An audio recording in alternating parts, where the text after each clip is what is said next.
Mike, for those that haven't come across you online, introduce yourself and tell our listeners what we're talking about today. My name is Mike Zaccaro. I am the head of strategic execution at Pharma Logistics, and we're here today to talk about pharmaceutical reverse distribution. Mike, in independent pharmacy, we have listeners from different walks, but let's say that a good chunk is from there. We hate pharmacy benefit managers. Just can't stand them, the way they pressure us and things like that. Is there anybody on your side, in your industry, is there anybody you hate?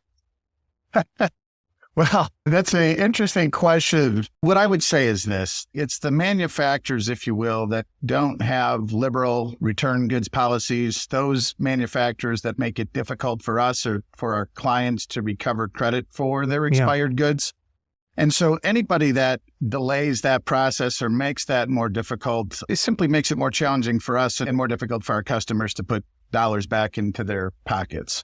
I would certainly say also we have to work directly with a lot of manufacturers from different processing components. They have different rules, different regulations. The ones that make it complicated, the ones that don't meet us in the middle, the ones that don't see us as there for our mutual customers who are the pharmacies and see us as kind of a thorn in their side, those are the ones that I'd rather not wake up and deal with. But by and large, there's a lot of good players, and the industry has come a long way into recognizing the value that reverse distribution provides in the pharmacy space. Do you think the ones that it's difficult, do you think they do that on purpose to not have to pay back right away? My honest assessment is no, I really don't. I just don't believe that reverse distribution or expired pharmaceutical processing at a manufacturer gets the attention it deserves. For us, it's all that we do, right? This is for 27 years. This is all I've known. I wake up every day and go to bed every day and thinking about expired goods is what I do. I think for most manufacturers, reverse distribution is not core to their business. And it's not the number one thing that they wake up putting resource or energy into. And I don't think it gets a lot of time and attention from the CEO at a big pharma company to pay attention to returns. Now, the people that work in those departments and the people that work for those companies that are directly involved, there's some really good people that work really hard to get it right. I just don't think it's a core focus for a lot of manufacturers. When you talk about the people from the different manufacturers, are these kind of faceless names? You're just trying to get in where you can as far as problems and issues and things like that? Yeah, I think that's pretty fair. I would say that we've got a team here that works specifically with credit reconciliation and manufacturer policies. And those individuals work hard to forge relationships with individuals at the manufacturers so that we can stay current and stay on top of manufacturer changes, policy changes, dollar amount reimbursements, any of those things. And so those relationships are important. With that being said, a lot of them are transactional. A lot of them are kind of collections oriented, and the strategic thinkers, the people who are setting policies, the people who are setting reimbursement policies aren't necessarily the ones that we're dealing with on a day in and day out basis. There's numerous things that we would change if we could. But by and large, our reconciliation department works hard to forge relationships at both manufacturers and wholesalers to make the process easier. All right, Mike, you've got a lot less gray hair than I do, but you've got some, and that means you've got employees. Let's face it. Take me through the business. How many people do you have on site, and what's the breakdown as far as people who are actually touching the product versus people at the computer desk, that kind of thing? What's your breakdown as far as rough numbers?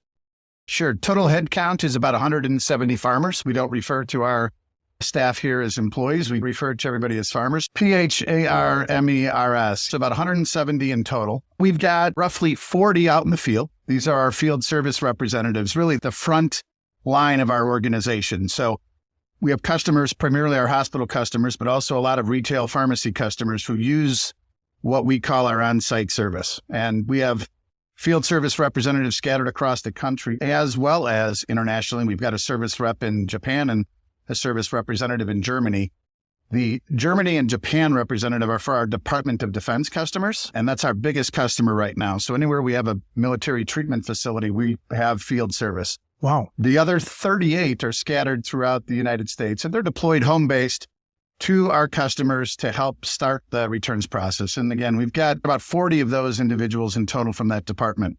When you come back into the fulfillment center, we've got roughly 50 that work in the fulfillment center. So these are the individuals that are going to induct the product, capture the NDC lot expiration date, do all of the processing in our fulfillment center. We then have a credit reconciliation department made up of about 5 individuals. They set manufacturer policies, do all the credit reimbursement. Accounting and finance, a big chunk of important stuff that we do here. We've got about 6 people in that department. Got a sales staff of 12 individuals right now that are out there bringing in new customers and adding new customers. A customer service department of a couple of individuals. We have heads of all of these departments as well. So I have a total of 9 direct reports that come to me. So the head of fulfillment, the head of reconciliations, the head of service, all of the department heads report into me. And culture and team, we've got 3 individuals that work in that department. I'm feeling like I'm leaving some out, but all in all, about 170. Right now you have 9 people coming to you. Is there ever a time where you're going to put another layer between that so you have one person coming to you and they get the pleasure of dealing with the 9? Truth be told, I have most of my work coming through me and most of my work down to that team going through our chief operating officer. So for really 4 days and call it 5 hours a week, I have one direct report. But every Monday, today is Monday, I have one big meeting with my entire team and all of those direct reports. So I basically run the organization on one meeting a week with my entire team. We discuss the top accomplishment from the previous week, their top priority for the current week, what it is that they have as a hot topic that they want to address for the benefit of the team. We process those issues during that meeting. We create an agenda and attack plan for the rest of the week. And then my chief operating officer goes about managing the day-to-day and working with those individuals. I really do see my direct reports only once a week and spend a good portion of my time working on the business and not in the business. And that's been a very beneficial piece of the company's growth. And quite frankly, my chief operating officer does it extremely well. What mentors, whether it be books or schooling or other leaders, have you followed in order to be working on the business versus in and keeping that structured and tasked out? All the things you were talking about that made a hell of a lot of sense to me. One book that I read early on in my career that really kind of set the stage for the need to establish systems and processes, a book called The E-Myth. Michael Gerber, great book. There you go. Great book. Great book. So that talks all about the need to establish systems and processes and why just because you're good at a particular skill set doesn't mean that you know how to run a business. That was one piece that really stuck with me. I'm a pretty avid reader about business books in general, but I will also tell you that the one piece that was really critical for me in my growth and in building out the company were 2 things. Early on, I think one of the things I did well was knowing what I didn't know. And even when I first started the company, I was already working with a consultant who had been there, done that. I did not attend college. I did not have a direct mentor in my career. I was self-taught in many ways, but I engaged this consultant early on, and he was pretty instrumental in the first couple of years. And then a real big catalyst for me, and continue to work with this group indirectly and also maintain great friendships with the rest of the group, is I joined a peer-to-peer networking group called Vistage. And I'm not sure if you're familiar with Vistage, but Vistage is an organization that has chapters all across the globe. I think the Chicago area has 3 or 4 of them. It's a group of CEOs, generally similarly sized businesses, that meet once per month. And it's almost an informal board of directors. And what I've learned in that regard is whether you're in pharmaceutical reverse distribution, trucking, printing supplies, business is business, and the challenges that we have are the same across the board. And so we would go into these meetings and you'd meet once a month and you're allowed to bring issues and bring topics. Hey, I'm having a struggle with sales. How can the group help? Hey, I'm having a struggle with culture and team. I'm dealing with this issue. What do we need to do? And you're learning from literally your peers. And one of the things that entrepreneurs lack in their own company is the ability to hear from their peers. You're always hearing from somebody who reports to you. going out and getting that feedback from other peers who have no vested interest other than seeing you succeed has been invaluable to me. And I did that for close to 5 years in Vistage. I joined another peer group since then, and I still see a number of those members on a every other month basis. We kind of did our own spin-off of it and continue to meet for those kinds of sessions.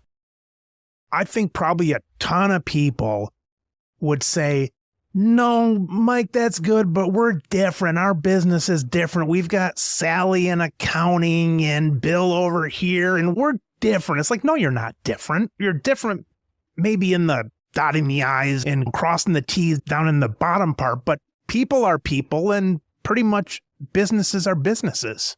I completely agree. The names and faces are different. The challenges are really the same. And I think that was a big takeaway for me after joining that group and being in it for a few months. The reality is, as business owners, we all are dealing with the same challenges. The names and faces changes. It's the same issues.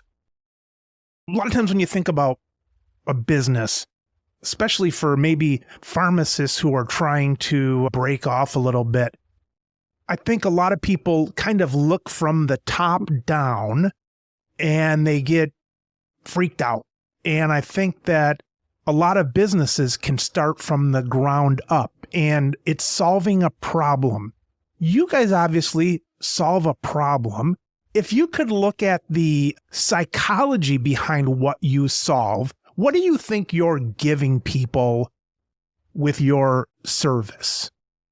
I think it's included really in the brand promise that we deliver for our customers. And if you take a look at our logo underneath it, you're going to see three things: clean, comply, collect. And those are the three things that we really focus on. So when we've interviewed customers, when we've talked to customers, when we've asked them, hey, when you're looking at selecting a reverse distribution company, or when you choose to work with Pharma Logistics, what are the things that you're looking for?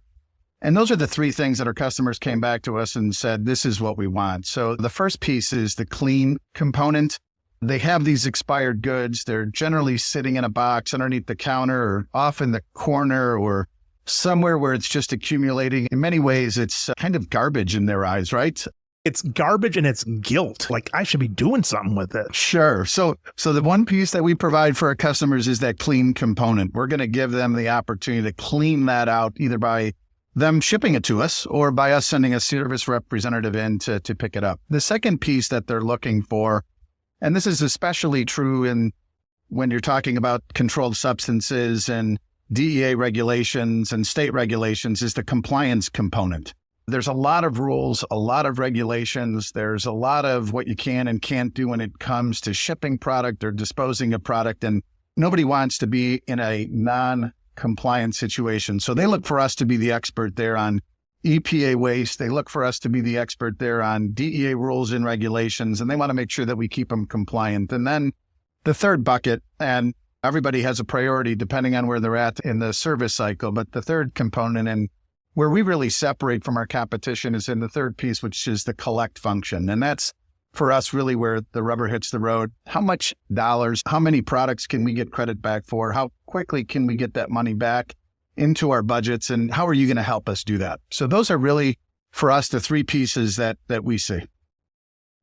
When you think about the manufacturers and their response when you're collecting and so on, I suppose it's all relative. It's like if nobody allowed it, you would say, well, that's all relative. But if someone was real good and someone else was bad, now you've got a scale to compare. The companies that you think are not real friendly to the pharmacists / you guys, what kind of things are you seeing that are not as lax as compared to a company that you think is better? And I mean better, like giving more money back. What are some companies doing? And do you think it's smart they're doing it? Do you think it's fair?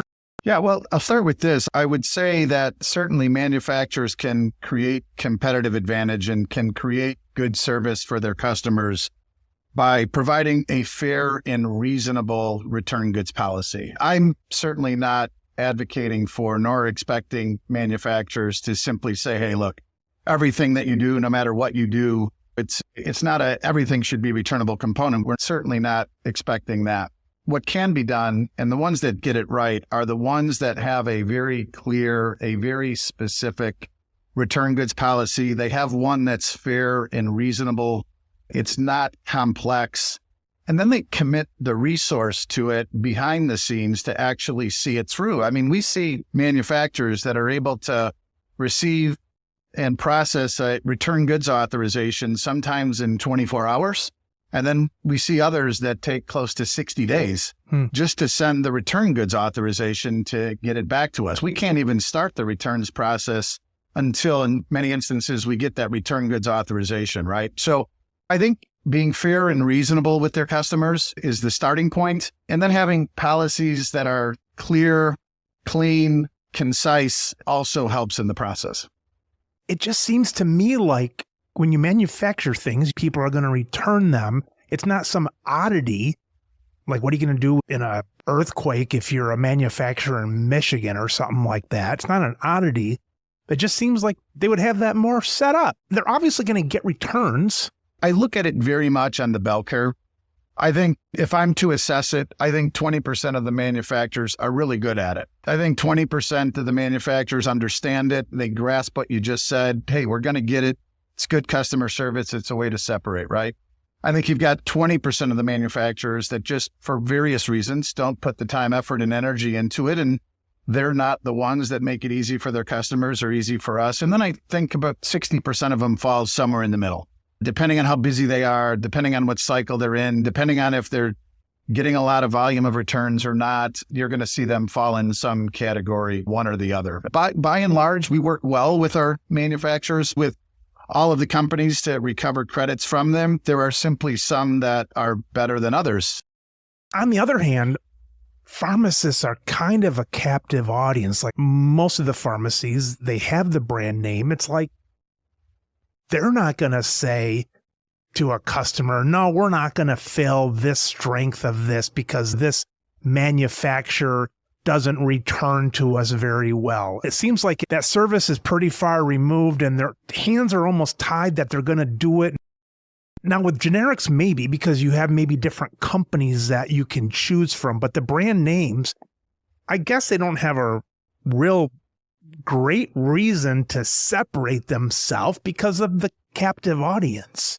I think that's in part true. I think the other piece to consider is that there's a lot of products that treat the same disease state.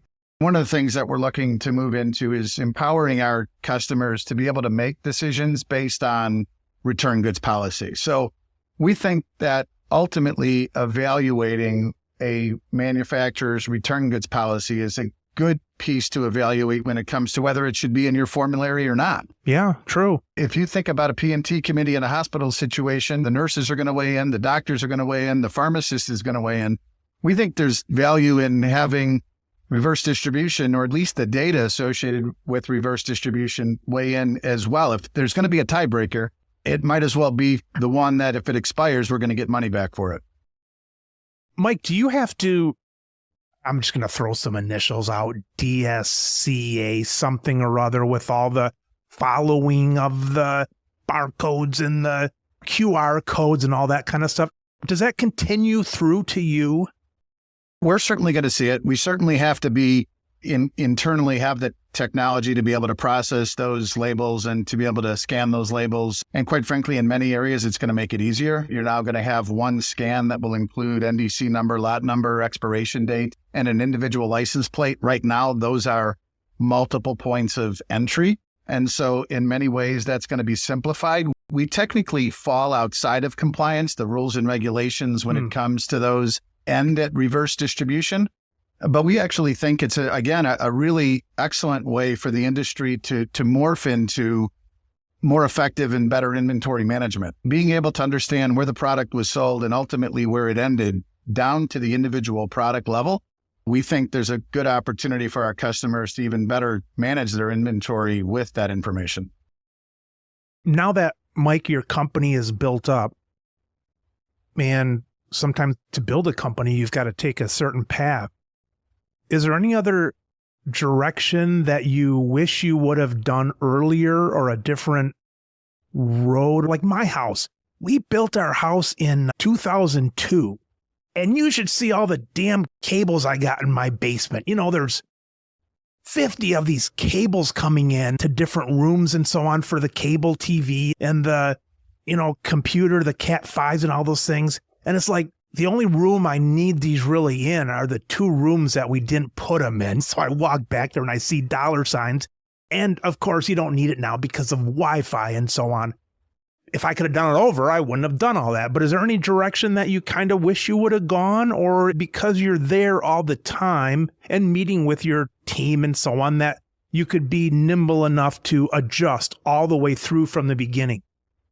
It really is an excellent question. And I think one that's difficult to answer because it's easy to think about what you would have done when all the cards come out, right? It's easy to say, oh, I should have bet more when the river card comes out and it comes in your favor. With that being said, I will tell you that we organizationally had to make some pretty difficult and serious decisions over the last several years to make sure that we continue to put ourselves in a good position to take advantage of future opportunities. And so speaking a little bit to that, we really did 3 things over the last 3.5 years to put us in a better position on a go-forward basis. One is we had moved 4 times in the history of the organization. Started out of the basement of my house in about 700 square feet. And in June of 2019, broke ground on a brand new warehouse and about 124,000 square feet of total space, about 75,000 square feet of current processing space. And that was really important because the bigger we got, the more disruptive those moves became.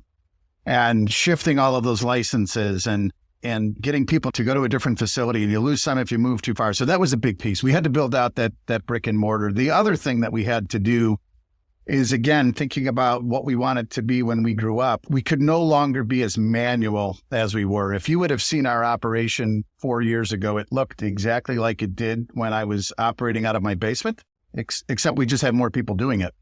And that didn't work. It certainly was efficient, but I talked about the number of farmers that we have now. We're at 170 and we're up about 25% over the last 4 years in terms of customer base. And we're doing it with a lot less farmers than we had originally planned because of that automation. And so that was important. We knew if we wanted to continue to expand our service footprint, we had to do the automation. And then the final piece was the tech stack that we had deployed. We were really good at managing our IT spend over 25 plus years, but as you can imagine, accumulated a tremendous amount of technology debt that had to be repaid.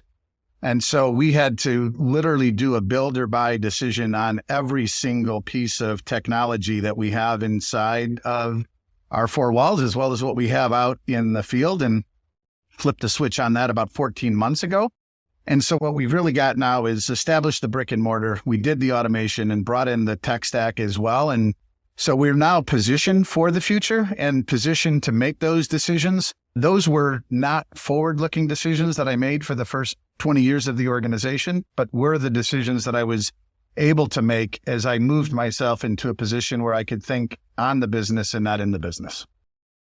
What is a technology that you maybe drool over a little bit, whether it's AI to do something or some robotic arms to do this or that? You touched on 2 of them, right? So we're certainly looking at AI and what impact that could have on our space. And quite frankly, that's really in its infancy for where we're looking at it. But we've already brought in robotic processing automation in a couple of different fronts. We've talked a little bit about return goods authorizations. Our farmers are highly skilled and excellent at doing fulfillment work, and we want them working on higher value, more important things. We're not looking to do it with less of them. We're looking to deploy their resource on more value-added functions. And so the process of having a farmer sit in front of a computer and key in addresses and DEA numbers and information over and over again for 8 hours was something that we did away with by bringing in robotic processing automation, which now does that automatically, and it runs 24/7 and allows that individual to focus more on areas that they can provide more value to our clients. So that's a big one. We continue to see the opportunity now that we've created this tech stack that we have to really deploy this solution inside of pharmacy and inside of pharmacy management tools. So again, we're really looking to give our customers cradle to grave when it comes to pharmaceutical products right now. And expired goods have traditionally been that black hole in inventory management. What am I losing? What's going out the door? Can I track it back to where it was purchased? That doesn't exist right now, and we're looking to move into that space as well. We've deployed the automation and technology inside our warehouse in 3 phases. We're through 2 phases of it. What we're focused on internally in those first couple of phases, it was really eliminating the number of touches that our farmers had to have on a particular product. And so bringing in a conveyance system, bringing in scanning capabilities, bringing in the ability to capture images of product and the weights of product. A big piece of what we focused on was when we process returns for customers, how can we ensure that our customers are getting back the dollar amounts that we expect them to get back? And what are the reasons those credits are being denied? And typically those came back as, we don't believe that the package size was correct. We don't believe that the quantity was correct. We don't have a proof of delivery. So we've automated a good chunk of that. And that's eliminated the challenge that we have in obtaining some of those credits for our customers. So that's really helped. You see some instances of, and it's down the road, quite frankly, not a focus for us because we're really not a fulfillment center in the sense of like an Amazon. But you look at automated forklifts and automatic material handling, is there the possibility? Yeah, we're not super focused on that piece. We're really focused on how can we capture as much of the data integrity on the item as possible and ensure that data integrity is maintained throughout the reverse distribution process so that our customers can ultimately collect the dollars that we believe that they're owed. Do you see any blockchain in the future? And here's why I ask. I was talking to one of my guests about blockchain, and they were just saying that for these long things that happen A to Z, and they were talking about drug trials, and they said it was so important there because if person B enters their weight as 270, well, that's pretty big. Let's say 170. It must be getting dinner time. If someone there says 170, but by the time it gets to the end, it's like 107, something got inverted. It really messes up the trial. I know I brought up those initials that I'm sure I botched earlier, but will that be something where, or maybe it's already been handled with this QR code? Is that going to be something that you can actually blockchain it to see exactly where something is? I'm not the expert on the whole blockchain piece and that element of technology. What I can say is the Drug Supply Chain Security Act, DSCSA, is creating or has created for the first time an individual license plate for every item. If you think about it, before, a manufacturer would have a production run, they'd spit out 10,000 bottles a day, and all of that would be lot number 1, 2, 3. Now what you're going to have are 10,000 units produced, and each of those 10,000 units is going to have its own license plate. Really? Wow. Yes. And so that gives you really what you just described. It doesn't have the blockchain component, as you mentioned, but it does give you the ability to track that product more completely. And really, that was the whole point of it.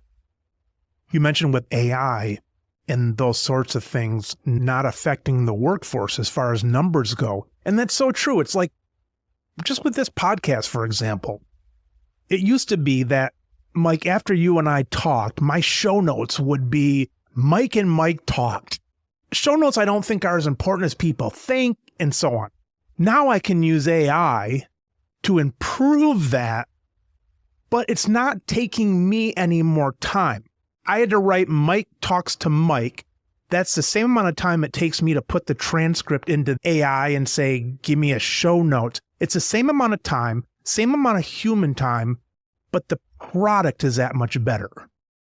I totally agree. We're relatively new, as are most organizations, into using features like ChatGPT and seeing how that's impacting things. But what we have found internally, and as we continue to look at ways to integrate it, it's really what you just described. It's an opportunity for us to make things more efficient and allowing individuals to spend time on more value-added work. Mm-hmm. And look, we don't believe that there's any shortage of value-added work. We believe there's a lot of time and effort that goes into redundant, non-value-added type functions, and AI is really doing a nice job of being able to eliminate those types of things. Even meetings that we now have where we'll put on the transcribe feature. Yeah. And as opposed to somebody having to sit there and take notes. If you're taking notes, you're not paying attention. And so if you have it recording, you can just have that dialogue, be really engaged. That ultimately creates better thought flow and better creative ideas. And you're still going to end up with the same result at the end, quite frankly, better because I could read them. Yeah, that's amazing. I was talking to one of the guests and I forget what it was. It was a similar thing with a board meeting. And I said, is it just a bunch of people sitting around or is it official where you've got a transcriber and you can't call them secretaries anymore. What do you call them? Executive assistants or something like that. And within a few months, that's a moot point. Just put on the recording and get a transcript of it. You got it. You got it. Mike, if you came into work today and for some reason it's 2033 versus 2023, 10 years later, what would shock you about your business? I'm basically talking technology and ideas that are out 10 years, not just marching year by year. What do you think would shock you the most coming in 10 years later? Yeah, well, I don't know that I would be shocked necessarily, but what I would tell you is the direction that it's going and the direction, quite frankly, that it needs to get into, and industries have been at this for a while, is just better analysis of the why when it comes to expired pharmaceuticals. What is the reason that this product is expiring? Pre-COVID, I would argue that health systems were not as focused on every single corner of a hospital's expense. And since then, there's no stone that's getting left unturned. And making sure that they are paying attention to that spend and making sure that they're paying attention to those credits are things that we're having conversations with customers all the time. And it's really shifted in that regard. So we again think that the shift that we made towards the enterprise level data systems that we have will ultimately allow us to play a critical role in how pharmacies are setting formulary and how pharmacies are ultimately managing inventory. And we think the function that we provide will be integrated with those. In terms of what else it will look like in 10 years, our investment into those areas, automation, technology, and brick and mortar, are allowing us to pursue customers that we could not pursue previously. So we certainly think we're going to be servicing larger and larger customers with greater and greater volumes and more efficiency. I think the accuracy will continue to get better. One of the things that prevents reverse distribution from being as automated as forward distribution is we're dealing with product that's already been handled. So you're dealing with barcodes that might be nicked, or you're dealing with stickers that might be over a barcode, or you're dealing with a damaged product, right? We think that there will be technology that continues to evolve that will allow optical character recognition or will allow those types of images to still be captured and connect the dots, much the way that AI is completing your thoughts right now in an email. We think those are going to be things that are going to be able to happen from a processing perspective as well. You brought up about keeping expired products down to start with. When I hear that as a pharmacist, the future of pharmacy is that pharmacists get remunerated for not dispensing medicine by not having someone take so much, where now you only get a profit when you sell something. When you get to that point more and more of helping the products not to expire in the first place, is there any revenue in that? Would that be some kind of a consulting thing, or are you just doing it to stay competitive and losing that revenue stream? People ask me if that's where it's going, aren't you putting yourself out of business? And this is what I would say. You've got to figure out where the industry is going, and you can bury your head in the sand all you want about where it's going and say, well, it's always going to happen. Now, this is what I would say. I think expired goods aren't going anywhere. I think expired pharmaceuticals will continue to happen for all kinds of reasons. Drug recalls will continue to happen for all kinds of reasons. The need for reverse distribution isn't going away. I would also tell you that the business model for us includes, as we continue to get better, is continuing to use the technology and the data that we have to better manage the inventory and to then begin providing that software as a solution to customers. And so if you're processing $100,000 worth of expired goods and we can show you how to reduce that down to 50, but then we're going to bill you for a subscription service that shows you how to do it. That's one of the ways that we see the industry and quite frankly, us being sustainable. With that being said, there is volumes of expired goods continue to be the same. We continue to see the products come in. We're not seeing fewer and fewer products come in. So we're not worried about it from a sustainability perspective, but it does make sense for us to partner more closely with our pharmacy. And as we're perhaps losing margin on one side, to be able to continue to demonstrate value, but to bill for it on the backside. And my feeling is that customers want us to earn a fair and reasonable profit. And we think everybody should earn a fair and reasonable profit. And so paying for those services and using different services to accomplish the same result, we think is possible by helping to manage inventory and process expired goods. We're not with a wholesaler anymore because once you stop buying brand names, you're not invited really to the table. It seems to me there was something said that if you're not buying from a big wholesaler, you can't return goods bought unless you go through a wholesaler. Maybe that was it. You have to somehow go through the wholesaler. Do you recall that? Is that old fashioned? What might I be remembering there? Yeah, a lot of this comes down to manufacturer return goods policies and ultimately how the credit flows and how the manufacturer wants the credit to flow in those situations. Gotcha. And so generally speaking, the majority of our customers are going to be using one of the big three. They're certainly using some of the smaller wholesalers as well, but the manufacturers have to have a way to issue the credit to those wholesalers. And if they don't have a way to issue credit to those wholesalers, then they're going to deny those credits to be issued to begin with. So really, this is driven by manufacturer policy. A lot of times what you'll see, and this does dictate a lot of returnability or non-returnability, particularly at the independent level, is products bought on the secondary market or products bought from a non-primary wholesaler, which are actually sold without return goods privileges because they're sold at a discount because they're short dated to begin with. And so those will be sold on a non-returnable basis. And a lot of times those are secondary wholesalers that are providing that opportunity. Because a lot of the bigger wholesalers, their agreements with manufacturers are not getting anything that has less than 12 or 24 months worth of shelf life to begin with. And secondary wholesalers, they get a good chunk of that. It's coming back to me now because, yes, if you return, let's say there's $1,000 that the manufacturer owes you, they don't cut you a check. They want to reimburse through the wholesaler and the wholesaler credit you kind of thing. You got it. Now that's morphed itself a couple of ways. And again, I've been at this for 27 years, but that's morphed itself a lot. But generally speaking, the credits are initially issued to the wholesaler. And that's a big piece of what drives that policy. Yep. All right, Mike, I know you're a positive guy and I know you got things set up well, but there's got to be one day a week or one day a month where you say, crap, I got to do that today, or I got to do that this week. Is there anything like that? Sure. This is what I would say, what that looks like from my perspective. There's a lot of things that I get excited about on a Sunday night that get me motivated to get into work.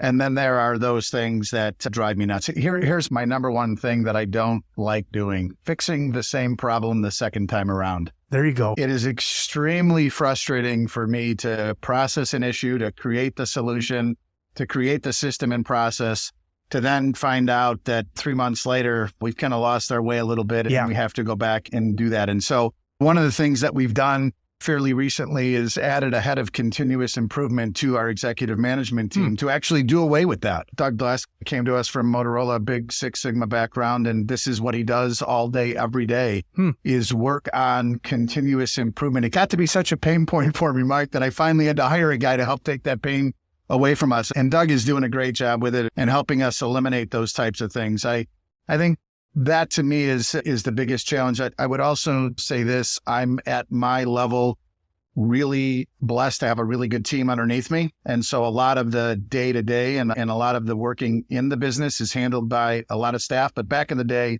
when I was doing a lot of it myself, accounting and finance, that was not my jam. Yeah. The numbers and the ledgers and the balancing, that's not what got me up in the morning.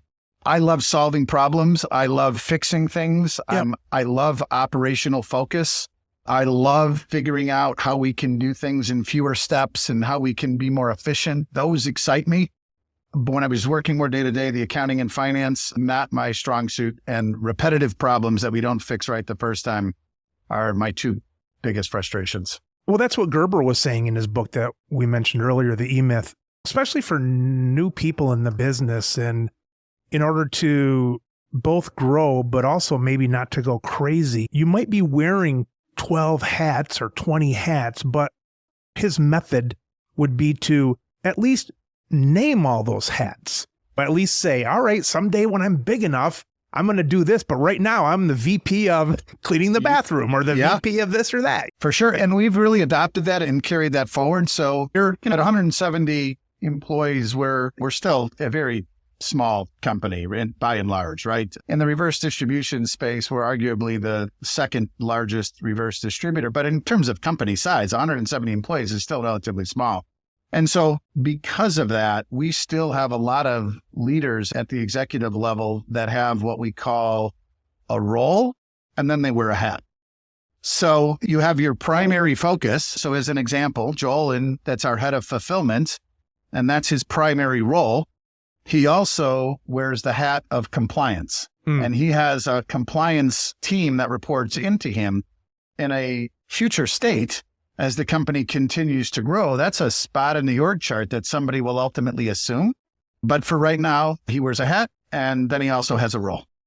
What other new roles are there, let's say, in maybe bigger companies? Are there other board spots or people like that that you would dream about or bring in if you had the room for it and so on?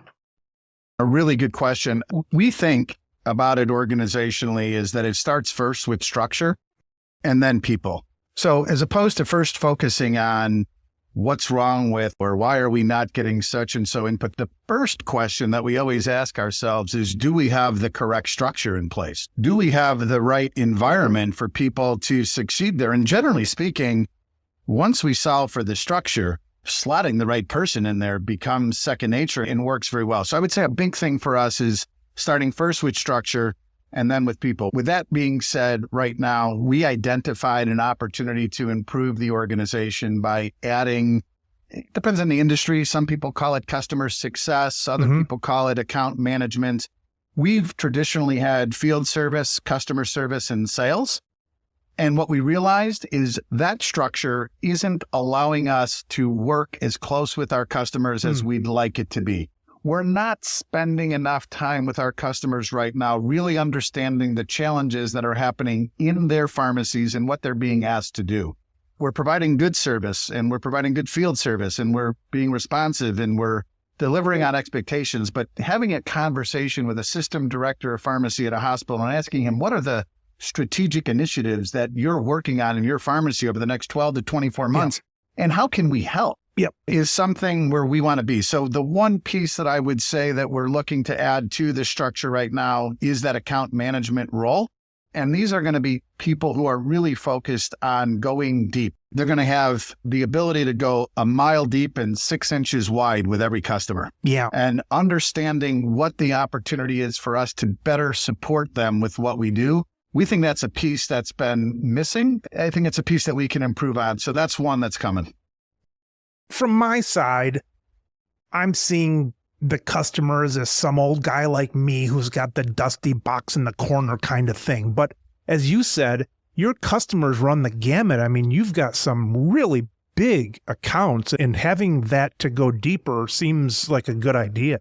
I totally agree. And our customer base is spread out across the board from really small physicians' offices all the way up to, as I mentioned, the Department of Defense is arguably, in terms of geography and arguably customer size as well, number of locations, our biggest customer, and then everything in between. And so we have to be able to provide the service to suit all of those customers. And as we continue to grow and as we continue to expand service offerings to include other classes of trade, those skills are going to be more and more important for us. And again, different strokes for different folks. A large chain doesn't have the same needs as a small compounding pharmacy, as does a small veterinary hospital.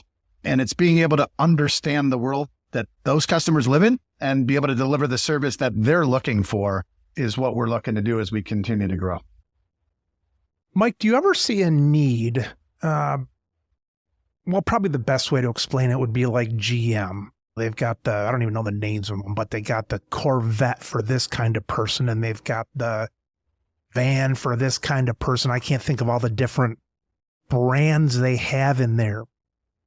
Would there ever come a point for you where you would think that you would need to rebrand a part of your business and not even associated with your name, not to hide it, but it's its own brand and people don't even know it's related? And what market level might that be if there was such a thing? That's a really interesting question, and I appreciate you asking it. And we don't necessarily see that happening at the brand level. We think really everything is Pharma Logistics and can fit into Pharma. With that being said, we absolutely do believe in creating specific solutions for the various classes of trade and creating solutions that can do that. I'll give you a very recent example of us doing that. So we had provided a lot of service to the veterans health hospitals across the country for many years. And for a lot of reasons, that contract has not been reissued, and a lot of those customers are still looking for solutions. And so we invested, and Doug, our continuous improvement guy, came in and said, let's take a look at what they're looking for. And we took recommendations from the PBM, and we took guidance from the VHA directive, and we took guidance from the OIG report, and we created a solution that checked off literally all of the challenges that VA had, which were very specific to the VA. They don't operate, all hospitals are different, but the government facilities have different ways to contract. They have different ways the credit to be issued. And so we created a very specific program designed specifically for the VA. It's our VA drug liquidation program. And it's an opportunity for us to help them. They're taking product right now and disposing of it as opposed to returning it for credit. And there's a lot of reasons for that, but our solution has solved for that. So if you think about the hotel chains, Marriott's got the Bonvoy label, and then everything underneath that is a Marriott. We see Pharma Logistics as being the overarching brand, but us creating very specific service components for individual classes of trade and branding those separately. Yeah, you've got the long confidence of the company, and then you can individualize with the different targets and almost have little logos for the department thing, but they all know it's part of this bigger thing. For sure. I think that's more the direction that we're headed as opposed to creating a separate hotel chain, if you will. Mike, tell me about your think time. Now, maybe it's just in the shower or driving into work or something, but do you have structure for that? Do you have little signs on your door to say this is Mike's think time? Do you plan this? And if so, how? Again, great question. And I'm blessed to have a really good team underneath me. And I do structure that time as much as I can. Again, I run the organization these days on one meeting a week, Monday morning from 9 to 12:30. And that really allows me the rest of the week to spend thinking about the business and not working in the business. Now, of course, things happen. And of course, I'm going to make sure that I'm available. A couple of things that I do. I tell everybody that I have an open door policy, which is only partly true. What it means for me is my door is always open, but you got to schedule it. So I don't take random meetings throughout the day. I ask people to come to me with the important stuff, not the urgent stuff. The urgent stuff can wait. Bring me the important stuff. Kind of a different quadrant. You bet. You bet. And so that allows me to do that. I would also say I'm a big believer in people in my role not having to make a million small decisions, that if I make one or two really big decisions a year, those are the ones that we need to be able to get behind. I tell everybody, my job is to figure out what we're going to be when we grow up. And I can't be doing that if I'm constantly thinking about tying my shoes. And so I have a good chunk of time to do that, a great team, a lot of structure behind it to support that. And that has allowed me to do it. I also told you about the peer groups that I'm a part of. Yeah. And really, I find myself looking to spend time with other entrepreneurs and other business owners as much as possible in disparate industries, because the types of conversations and the type of information that comes from there, I can almost always bring something back into my organization and implement it. My team, as an example, used to hate Wednesdays because Tuesdays were my Vistage meetings. And so They knew every Wednesday when I showed back up, there was going to be something new that I picked up on that we were going to start working on. Oh, my dad, God rest his soul, but I was fairly organized compared to him. And so my thought time was during the week. I'd come in Monday, I'd have a list of things to think about through the week, and I would give myself some goals and so on. His think time was Sunday. You can imagine what Monday morning was like for me when you're busy as hell in the pharmacy, and his think day was Sunday, and my think day is not going to start till about Tuesday. It was really something.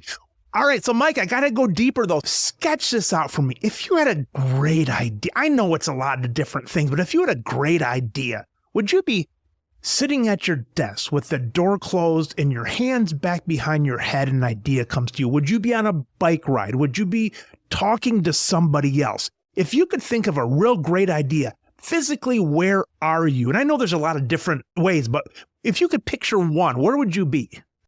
I don't know how many of these would classify as great, okay? But I can tell you where a good majority of my ideas come from. I'm a big walker. I'm a 10,000 step a day guy, at least. The headset that I'm wearing right now is the same headset that I use when I'm circling the neighborhood. Yeah. And I will put this on, noise canceling headphones. I'm out there. The sun is shining. I'm taking steps. And I spend the first 15 minutes just to kind of get centered. And then I just let what comes to me come to me.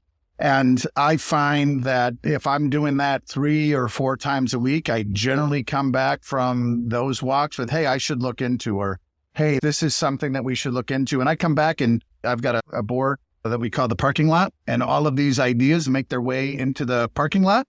And then we discuss them as a team and say, hey, what about this one? Or, hey, can this dog hunt? Not everything makes the cut, and not everything's a great idea. But the majority of my ideas come when I have that alone time. I'm a introvert by nature. I'm comfortable alone. I'm comfortable by myself. Gosh, I think when you run a company, you got to get kind of used to that at times. Yeah. But I really do find value in that alone time. And things have changed. When I first started the company and I was much more involved in the day-to-day, that time came between 12:30 in the morning and 3 o'clock in the morning. Yeah, right. The only time I wasn't getting emails and the only time I wasn't getting bombarded. So it's shifted and changed. It's now happening on those kind of long walks around Butler Lake when those ideas come to me. No music or podcast coming through your headphones. It's silent. Yeah, not always, but generally speaking, yeah. If I'm going for a walk, if I'm looking to get centered, if I'm looking to spend some time in there, I literally have soundscapes on my noise canceling headphones. I generally find that just not having headphones on, you hear the lawnmowers, you hear the cars, you're still not quite out there. So I put the noise canceling on and then generally I like, my favorite sound is the fish aquarium. Just really? The bubbling of the water coming up for me is an extremely calming one. Well, I'm glad you mentioned the lawnmowers. I thought you were like a bird hater or something like that. No, it's the landscapers that are doing it. All right. So, Mike, we talked about what you guys need to grow and so on, and you're the second in line behind a competitor. What things are you either doing, or maybe there's some things you're doing that your customers don't really care about, but what are the hot points that they seem to like hearing, which shifts the advantage to your favor? Yeah, we talked about it a little bit. I think in years past, pharmacies looked at reverse distribution as kind of found money. And I think they're now looking at the credits that are coming in as a necessary part of running a pharmacy profitably. And so a big piece of that comes down to where's the dollars, where is the money, and how can you prove that it's coming back? And we've done a lot of analysis of our competitors and done a lot of analysis of the industry as a whole. And what we basically learned is that about 60% of credits are going to come through, no matter what reverse distributor you use, without a lot of effort. Okay. So you can pretty much, and this includes us, you can put us all in a hat, you're going to get 60% of it. But what that means is 40% of the credits are not going to come back unless there's a dedicated effort to reconcile those credits and to chase those credits down and to work manufacturers and wholesalers to deploy those credits. And that's really where we separate from the competition. Anybody on the front side can say, hey, look, we say you're going to get back $1,000, and just about everybody will get you back $600. but we work hard to get you back the $1,000. We have a service fee guarantee that says if we don't get you back the $1,000, we're going to refund our service fee on the amount that we haven't done. We don't have a competitor that does the same thing. And this is the delicate balance that we strive to reach with our trading partners, wholesalers, and manufacturers. Mike, you guys come into your Monday morning meeting, you and the team, and for some reason, we'll make it a positive reason, but for some reason, you're no longer associated with medical. No pharmacy, no medical, no government, this and that. What industry would you talk to your team about and say, all right, guys, let's go? Again, a great question. And I would tell you it would be the same industry. It just would be non-pharmaceutical. We would stay in reverse distribution. What company is that? What kind of things? Anything you buy online, give a thought to it. So I don't know about you, but if I'm going to buy a pair of shoes from Zappos, I'm going to buy an 11.5, a 12, and a 12.5, which automatically means that I'm going to be returning 2 boxes of shoes. And the entire process of handling online returns from those types of fulfillment centers has skyrocketed. It was already increasing pre-COVID. It increased significantly during COVID. Companies like Amazon struggle with this from multiple components. They get to the point, as an example, they deal with it on multiple fronts to the point of if there are customers that they have that are generating too many returns, those customers get blacklisted. They have challenges with ensuring that the same product that's being returned is the same product that was sold. Sometimes the cost of returning that item is higher than the cost of doing the return, so they just tell you to keep it. These types of things, the reverse distribution on hard and soft goods on the front end of a pharmacy as opposed to the back end of a pharmacy, is exactly the area that we would play in. I'm not tipping my hand here, but I will tell you that that's in the parking lot. Boy, it was today or yesterday I read about Amazon starting to put $1 on something, like just to get people to think about it. I know there was more to the article, but it was something about $1 they were going to start doing because of this reason. Well, you got it. The benefit to the consumer has been, and the benefit to the retailer has been free return goods. You buy it from us, you can return it without issue, but there is a real and significant cost to processing return goods, and manufacturers and fulfillment houses like Amazon are looking for ways to minimize that cost. And to your point, just putting some dollar amount on it as opposed to free is enough to change the buying patterns for customers. I feel bad with Amazon because I'll send something back, let's say a router extender for my computer, I'll send it back and I'm like, I feel bad for them. Not bad enough for me to keep it and not return it, but I'm thinking of all the stuff that I've caused. Yeah. Well, and if you think about it then too, and get involved in the environmental component of it, a lot of this product can't be resold. A lot of it doesn't get redistributed. And so a lot of it ends up in landfill. There is opportunity, and this is the difference between pharmaceutical reverse distribution and hard and soft goods reverse distribution. A lot of times you can find aftermarket for products like that, right? You can take a gift basket that gets returned and break it down, and the CD can go in one component and the chocolate can go in another component, and you can find aftermarket for that. Pharmaceutical is the end of the line. So there's a lot of that goes on, but it's a really important and ever-increasing portion of our economy is reverse distribution. And they're doing crazy things. I know they've got these gaylords of boxes, where the returns come back and they sell this to people. Yeah. And part of the reason for selling it is just to get it the hell out of their warehouse to save space. You got it. So that is where we would play. We also think you posed the question, it was non-pharmacy and non-medical, but, we're exploring other opportunities to find ways to help our customers better handle their expired inventory on the medical side, the med-surg side, other ways as well. All right, Mike, now you wake up and you don't have your team and you don't have your assets of the business. You've got your skill, you have your history, no team, no building. What is your next step? Well, personally speaking, I turned 54. I have a 18-year-old senior who is my last at home. And so my wife and I will be empty nesters at the end of this year. And so those questions are coming, those questions are real, right? And what does that next step look like? I personally have a passion for golf. I couldn't golf 7 days a week. I love it. What I would tell you is I enjoy business strategy. I enjoy the science of business. And so for me, I'm worked hard over 27 years and I'm fortunate.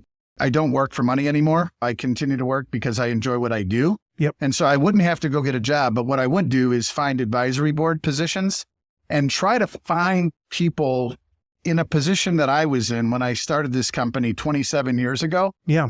Because I was so devoid of any knowledge of what I was in for, that if I could have been around more of those individuals, I would have got it. So it's kind of a way for me to both give back and keep my competitive business juices flowing.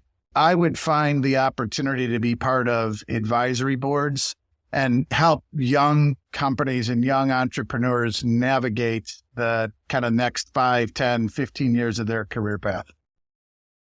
Well, Mike, golly, thanks for your time. Thanks for giving us a glimpse behind the scenes, which once the box gets out of our place, we don't give a damn about it. And so it's cool to see what's going on in your world. So thank you very much for joining us. Yeah, Mike, it's been a pleasure. I appreciate the time that we spent together. Really enjoyed the time and really enjoyed the engaging conversation. It was a lot of fun.